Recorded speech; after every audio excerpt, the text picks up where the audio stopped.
Good evening, everyone. Thank you for coming to Beit Al Zubair to watch Insta8 Art. It's the first edition of Insta8 Art. Hopefully there'll be many, many more. I'd like to start with saying that I always knew I was an artist, but I wasn't completely sure whether I wanted to go into writing or whether I wanted to go into painting. So I went and did an art foundation course, and I told my dad I was going to go study creative writing, because that's more of, money-making business. I then went into painting, and I didn't tell him for a while, but I had to convince him. It's hard to convince Arab parents to let you go and study art, but if you can do it. So I started off in art school, and this first image I'm going to show you is some of the work that I used to do.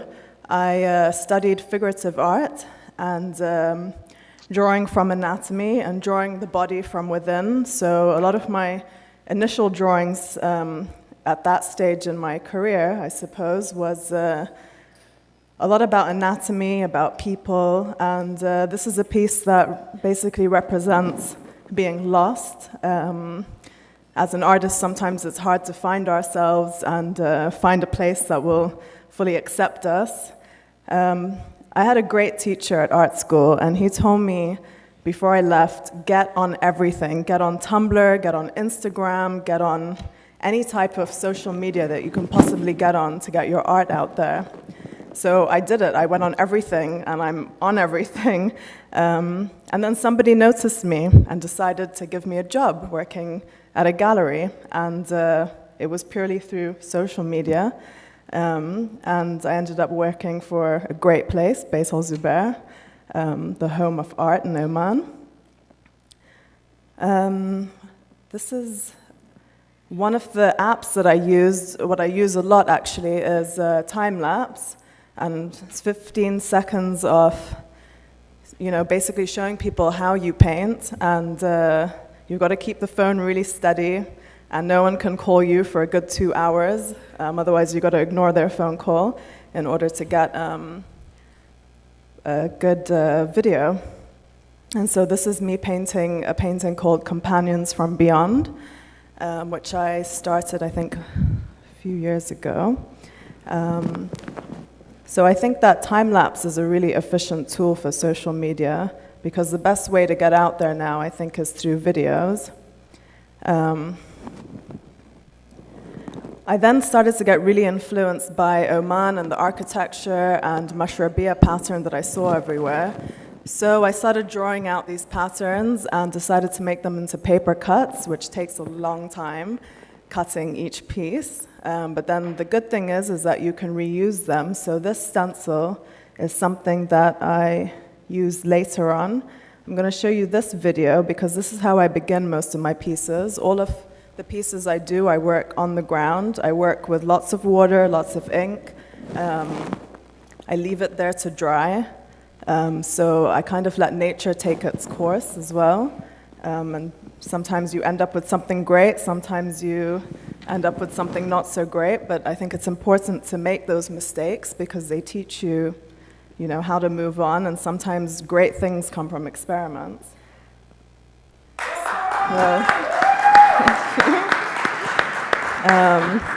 So that piece, later on, after using the same stencil, I started to spray paint over that piece. And all of these are cut stencils that I made. And I recently sold this piece as well at my exhibition, which I'm really proud of.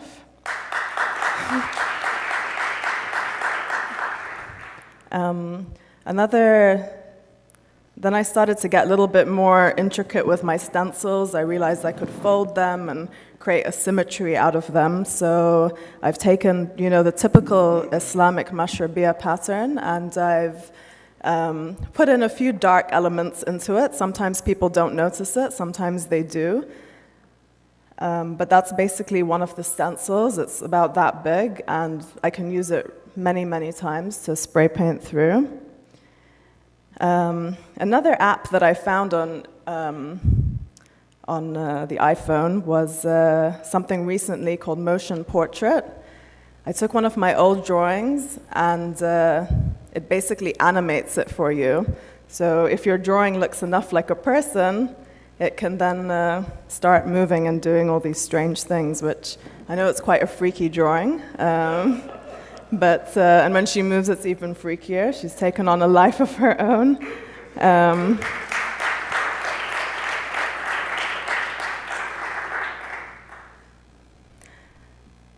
This is the latest series of paintings I have. They're actually up at a current exhibition at Gallery Sarah, a group exhibition I took part in.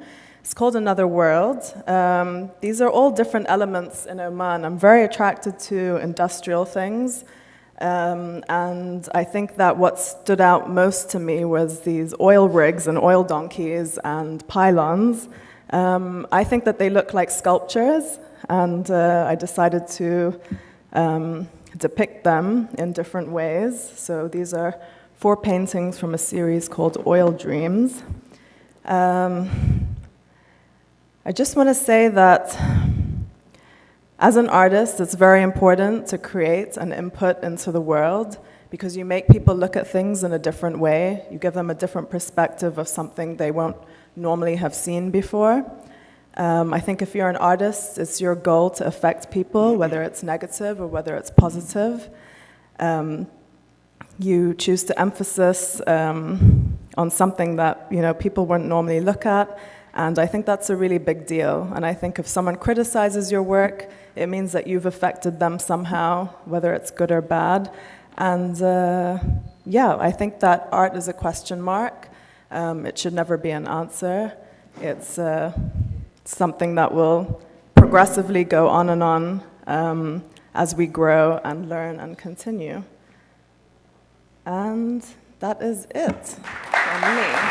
Thank you very much for coming and listening to us. Okay, she's got 1 more minute. Questions and answers. You like that session, right?